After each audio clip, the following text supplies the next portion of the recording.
Hello friends, welcome to my channel. स्वागत है आपका मेरे चैनल पे। कैसे हैं? आशा करता हूँ आप सभी अच्छे होंगे। और आपको पता है यूपी टेट का एग्ज़ाम जो है जल्द ही होने वाला है। चाहे आप यूपी टेट की बात करें, मध्य प्रदेश टेट की बात करें और जितने भी राज्यों में जो है टेट का एग्ज़ाम होता है, सभी के लिए अधिगम अक्षमता और अधिगम पठार बहुत ही महत्वपूर्ण टॉपिक है। 15 प्रश्नों पर बात होगी इस टॉपिक की। और अगर आप चैनल पर पहली बार आए हैं, चैनल सब्सक्राइब कर लीजिएगा, बेल आइकन दबा दीजिएगा, जिससे कि आपको नई वीडियोज़ की नोटिफिकेशन समय से मिलती रहे। प्राथमिक लेवल का टेट हो या जूनियर लेवल का टेट हो, सभी के लिए बहुत ही महत्वपूर्ण वीडियो है ये। अगर आप पहली बार मेरे चैनल पर आए हैं तो चैनल सब्सक्राइब कर लीजिएगा, बेल आइकन दबा दीजिएगा, जिससे कि आपको नई वीडियोस की नोटिफिकेशन समय से मिलती रहे। देखिए, ये चौथा पार्ट है। इससे पहले हम लोग 3 पार्ट पढ़ चुके हैं और वो अलग अलग टॉपिक हैं, तो उनको भी देखिएगा। डिस्क्रिप्शन में आपको प्लेलिस्ट का लिंक मिल जाएगा। तो शुरू करते हैं आज का वीडियो अपना। तो पहला प्रश्न हमारा, पठन संबंधी अक्षमता क्या है? डिस्ग्राफिया है, डिस्प्रैक्सिया है, डिसलेक्सिया है या डिसकैलकुलिया है? तो पठन संबंधी अधिगम अक्षमता होगी आपकी डिसलेक्सिया। देखिए, ट्रिक के माध्यम से कुछ प्रश्नों को मैं आपको बताऊंगा, तो ये जो अधिगम संबंधी अक्षमताएं हैं ये आपको परमानेंट याद रहेंगी। देखिए, डिसलेक्सिया में क्या आ रहा है? लक्स आ रहा है। लक्स, जब आपने लक्स साबुन लगाकर नहाया तो आपकी पढ़ने की पठन संबंधी अक्षमता सही हो गई। तो आपका ऑप्शन सी सही होगा। पठन संबंधी अधिगम अक्षमता डिसलेक्सिया कहलाती है। अगला है डिस्ग्राफिया संबंधित है। गणित संबंधी अक्षमता, लेखन संबंधी समस्या, गंभीर तनाव संबंधी समस्या, पठन संबंधी अधिगम अक्षमता।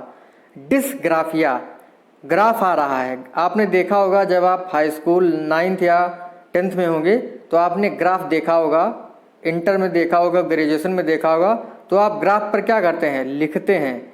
तो डिस्ग्राफिया यानी लेखन संबंधी समस्या जो होती है वो किससे जुड़ी हुई होती है?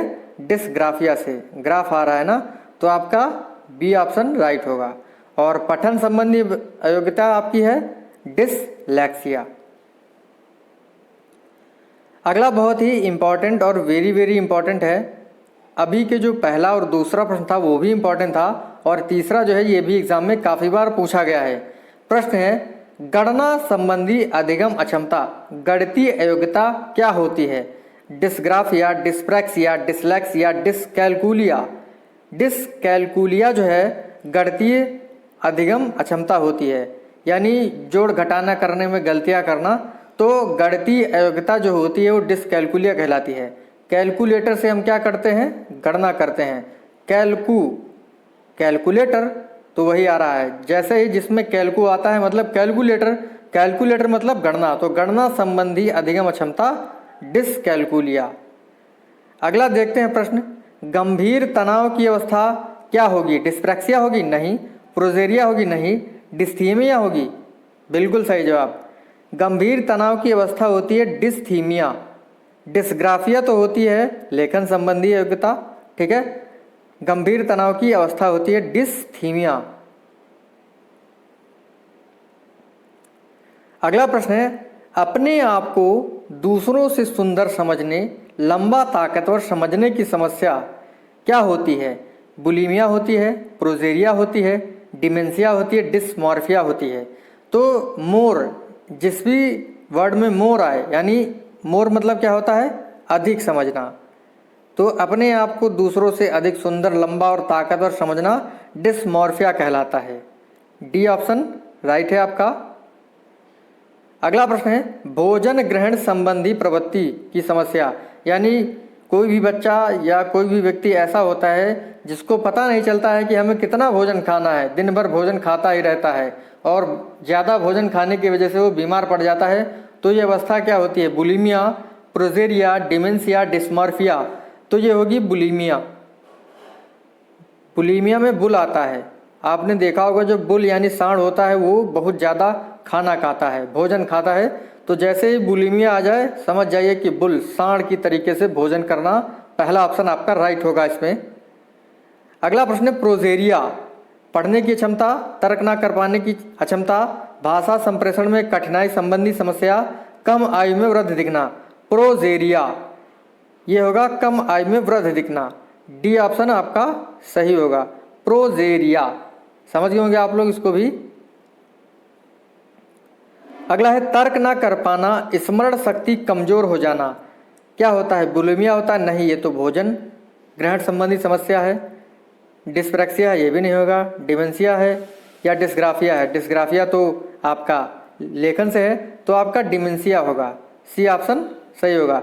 डिमेंशिया में मेन आ रहा है, डिमेन, तो जो मेन होता है उसकी तर्क ना कर पाने की शक्ति, स्मरण की शक्ति कभी कभी कमज़ोर हो जाती है।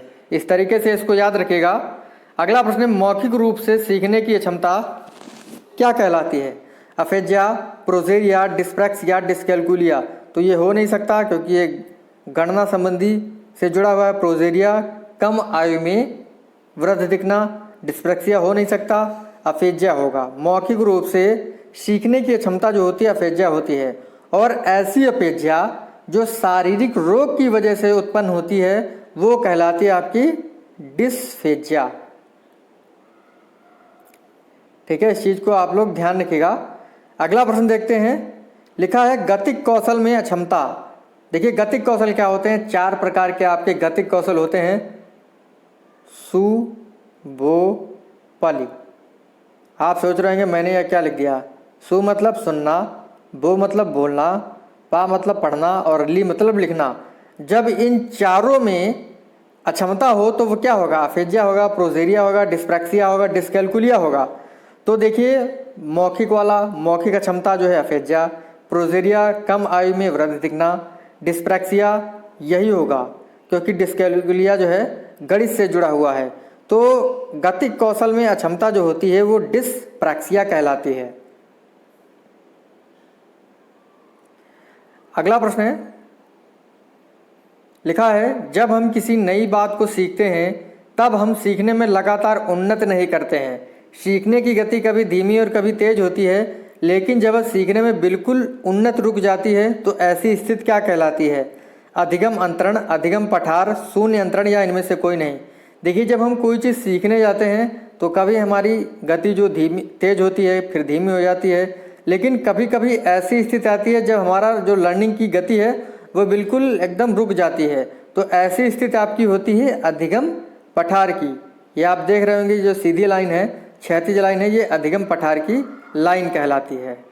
तो प्रश्न आप समझ गए होंगे। लिखा है जब हम किसी नई बात को सीखते हैं तब हम सीखने में लगातार उन्नत नहीं करते हैं। सीखने की गति कभी धीमी और कभी तेज होती है, लेकिन जब सीखने में उन्नत बिल्कुल रुक जाती है तो ऐसी स्थिति अधिगम पठार कहलाती है। अगला प्रश्न है, यह कथन किसका है? सीखने की प्रक्रिया की एक प्रमुख विशेषता पठार है। ये उस अवधि को व्यक्त करते हैं जब सीखने की क्रिया में कोई उन्नति नहीं होती है। Skinner, Ross, Nunn, Rousseau. तो ये कहा है रॉस महोदय ने। ठीक है, बी ऑप्शन सही है आपका।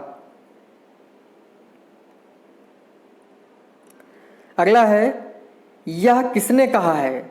सीखने में पठार तब आते हैं जब व्यक्ति सीखने की अवस्था पर पहुंच जाता है और दूसरों में दूसरी अवस्था में प्रवेश करता है। पीटरसन ने, स्टाउट ने, सोरेंसन ने, रेक्स व नाइट ने। तो ये कहा है रेक्स व नाइट ने। क्या कहा है? जब मतलब यह किसने कहा है? सीखने में पठार तब आते हैं जब व्यक्ति सीखने की एक अवस्था पर पहुंचता है और दूसरों में, मतलब एक सीखने की अवस्था पर पहुंच जाता है और दूसरे में प्रवेश करता है, तब जो है अधिगम पठार आते हैं। ये कहा है रेक्स व नाइट ने। अगला है, सीखने की अवधि में पठार साधारणतया कुछ दिनों, कुछ सप्ताहों या कुछ महीनों तक रहते हैं। वेरी वेरी इंपॉर्टेंट परिभाषा है ये, और इसको जरूर याद रखिएगा, बाकी सारी भूल जाइएगा। लिखा है सीखने की अवधि में पठार साधारणतया कुछ दिनों, कुछ सप्ताहों या कुछ महीनों तक रहते हैं। यह किसने कहा है? पीटरसन ने, स्टाउट ने, सोरेंसन ने या रेक्स व नाइट ने। तो ये कहा है सोरेंसन ने। ठीक है, सी ऑप्शन आपका सही होगा। अंतिम प्रश्न हमारे इस वीडियो का, पठार के उचित कारण है, यानी पठार क्यों बनता है? सीखने की उचित विधि से, कार्य की जटिलता से, थकान से, अरुचि से, समय से। तो कौन सा ऑप्शन जो है आपका सही होगा? देखिए पहला या बी में जो है पहला, दूसरा, तीसरा, सी का दूसरा, तीसरा, चौथा, पांचवा, डी या सभी। देखिए जो पठार होते हैं वो सीखने की उचित विधि से नहीं बनते हैं, कार्य की जटिलता से बनते हैं, थकान से बनते हैं, यानी जब आप किसी सब्जेक्ट को काफ़ी देर से पढ़ रहे हैं, आप थक जाते हैं तो जो है पठार बनने लगते हैं। कार्य अगर कठिन होता है तो आप जो है सीख नहीं पाते हैं, तब भी जो है पठार बनता है। अरुचि यानी इंटरेस्ट नहीं है तब भी बनता है। समय ज़्यादा हो गया है किसी चीज़ को पढ़ते हुए तब भी पठार बनता है। तो आपका ऑप्शन सी से होगा, दूसरा, तीसरा, चौथा और पाँचवा। सी ऑप्शन आपका राइट है। इस प्रकार से आज के जो 15 प्रश्न थे यहीं पर समाप्त होते हैं। वेरी वेरी इंपॉर्टेंट प्रश्न है। देखने में वीडियो ज़रा छोटा है और टॉपिक छोटे हैं, लेकिन कहते हैं ना छोटे छोटे वीडियोस जो हैं आपको 30 में से 30 अंक लाएंगे बाल विकास में। तो यहीं पर हमारा वीडियो समाप्त होता है। एक प्रश्न आपके लिए, कमेंट करके जरूर बताएगा कि पठन संबंधी अयोग्यता क्या कहलाती है। कमेंट करके आपको बताना है। तो मिलते हैं आपसे अगली वीडियो में। थैंक यू फ्रेंड्स, धन्यवाद।